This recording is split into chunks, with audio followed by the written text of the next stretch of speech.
Bueno, buen día. Este es mi objeto. Como el de Rubén pesa un montón, así que os lo voy a dejar aquí para que lo vayáis viendo.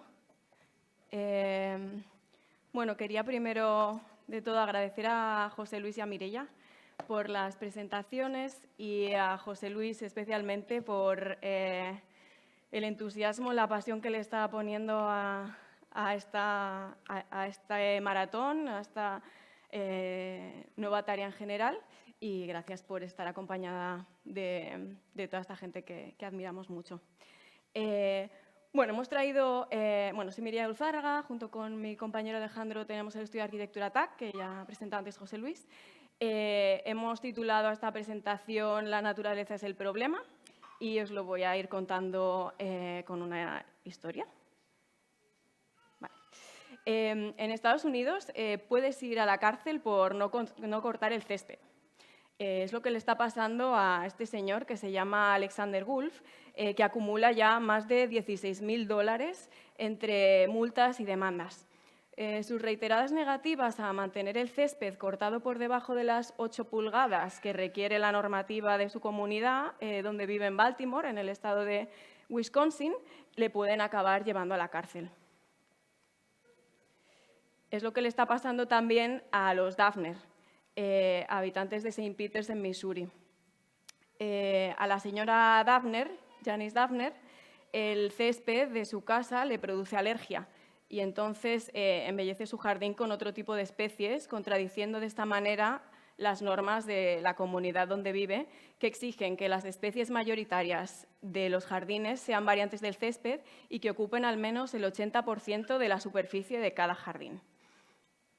Más allá de estos episodios anecdóticos que os hemos traído, tal y como nos muestra Paul Robbins en su libro Lawn People, How Grasses, Weeds and Chemicals Make Us Who We Are, o Virginia Jenkins en el libro The Lawn, A History of American Obsession, mirar al césped con detenimiento nos puede aportar luz a cómo lo que habitualmente entendemos como inocente y bucólica naturaleza tiene en realidad una historia cargada de explotación, opresión y modelada por las fuerzas del capitalismo más neoliberal. El césped no es originario de Estados Unidos. Este se importó desde el continente europeo y el norte de África durante el proceso de colonización junto a animales de granja para alimentarlos. A partir de aquí, y debido a la influencia que el paisajismo europeo ejercía sobre las nuevas clases altas americanas, el césped empezó a perder su carácter funcional para convertirse exclusivamente en una señal de estatus social.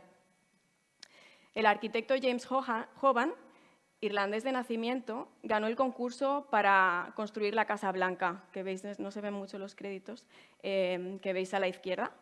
En gran parte lo ganó por la atención y cuidado con los que proyectó también los jardines exteriores en un perfecto estilo neoclásico europeo y tan del gusto de personalidades del momento como George Washington o Thomas Jefferson, que, si veis a la derecha, también incluyó grandes zonas ajardinadas en su residencia de Mount Vernon. A la derecha es la residencia de Jefferson en Mount Vernon. Como nos podemos imaginar, todos estos jardines tan bucólicos y naturales que vemos requieren muchísimo esfuerzo para mantenerlos así, con lo que en la época solo se los podían permitir unos pocos, recayendo las tareas de cuidado a las espaldas de los esclavos. Pero nuestros jardines no solo representan la versión verde de la opresión racial, sino, como veremos, también del sexismo. Con el boom económico y tras la Segunda Guerra Mundial, la popularización del coche entre las clases adineradas, la vida en comunión con la naturaleza pasó de ser un sueño reservado a las clases más altas a ser accesible al sueño de clase media americana, ¿no? Y burguesa. El coche facilitaba irse más lejos a vivir y esto permitía la obtención de grandes extensiones de terreno por un precio más bajo. Naturaleza y capitalismo se unían para crear uno de los modelos americanos más exportados al resto del mundo, nacía de esta manera la vivienda suburbana con jardín delantero. Además de estos ejemplos, ahora salto un poquito en el tiempo, hay otro tipo de organizaciones fuera del ámbito doméstico que también tienen un papel fundamental en el deseo de los ciudadanos por poseer jardines frontales y afianzar la asociación en el deseo de este tipo de paisajes al éxito social y profesional. En la foto veis a Trump posando en su club de golf propio, pero esta pasión por el golf la inició también el presidente Woodrow Wilson, y luego instituciones como el Club de los Jardines de América pues son solo algunas de las instituciones apoyando este tipo de prácticas. Pero volviendo un poco atrás y volviendo un poco al ámbito doméstico, la casa suburbana con jardín delantero, por mucho que fuese una versión escalada de las casas de las que hablábamos, de la Casa Blanca o la otra casa de Jefferson, también necesita de sus cuidados, ¿no?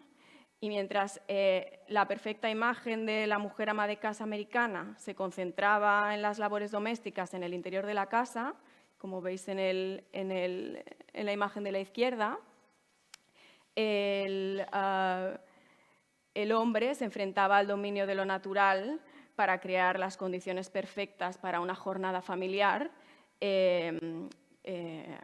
sus tareas de llevar el jardín, cuidar el jardín, cortar el césped, etcétera, ¿no? Como siempre nos enseña la publicidad, ¿no? A la izquierda la mujer, a la derecha las labores que llevaba a cabo el hombre, ¿no?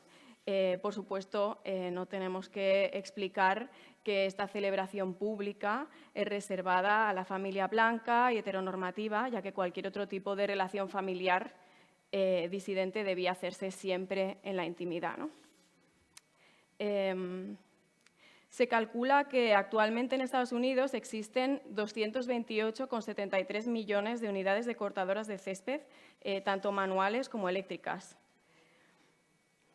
Y la industria química, que elabora todo tipo de herbicidas, pesticidas para el cuidado de los jardines, algunos de ellos potencialmente peligrosos para los organismos del suelo y la contaminación de las aguas subterráneas. Hay que decir que tampoco este tipo de céspedes se han evolucionado de tal manera que tampoco convocan gran número de polinizadores o insectos, porque se han evolucionado de esta manera. Bueno, pues este tipo de empresas facturan al año más de 40 billones de dólares, convirtiéndose en una de las industrias más lucrativas del país, ¿no? Y esto nos lleva otra vez hasta la actualidad y a la lucha de personas como Alexander Wulff. Sería interesante también mirar los argumentos que formulan las ordenanzas para forzarle a mantener esta altura determinada de césped de las 8 inches, ¿no?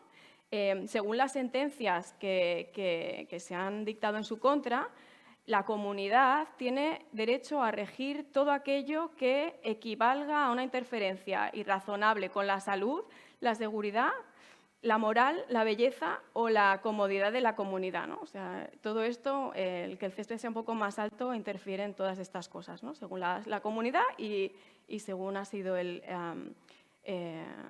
sentenciado de culpable, ¿no?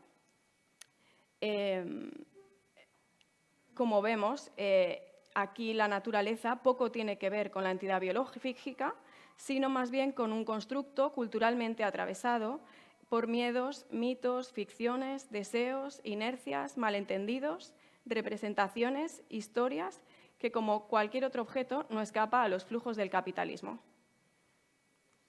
La tradición colonialista, clasista y sexista que constituye la historia del césped se condensa en las actuales normas de conservación del entorno de estas comunidades, tal y como os explicábamos. Llama especialmente la atención la referencia a la moral, ¿no? Es lo que en el mundo de la filosofía se conoce como la falacia naturalista, lo que la profesora Lorraine Dunston en el libro Contra la naturaleza define como, no se lee muy bien tampoco, pero la confusión generalizada y persistente de las reglas de la naturaleza como fuente de normas para la conducta humana, ¿no? En este caso, lo natural siempre ha servido como coartada para diferenciar lo que es, lo que existe, de lo que debe ser, cometiendo el error de inferir que algo tiene una propiedad moral a partir de que ese algo tiene tal o cual propiedad natural.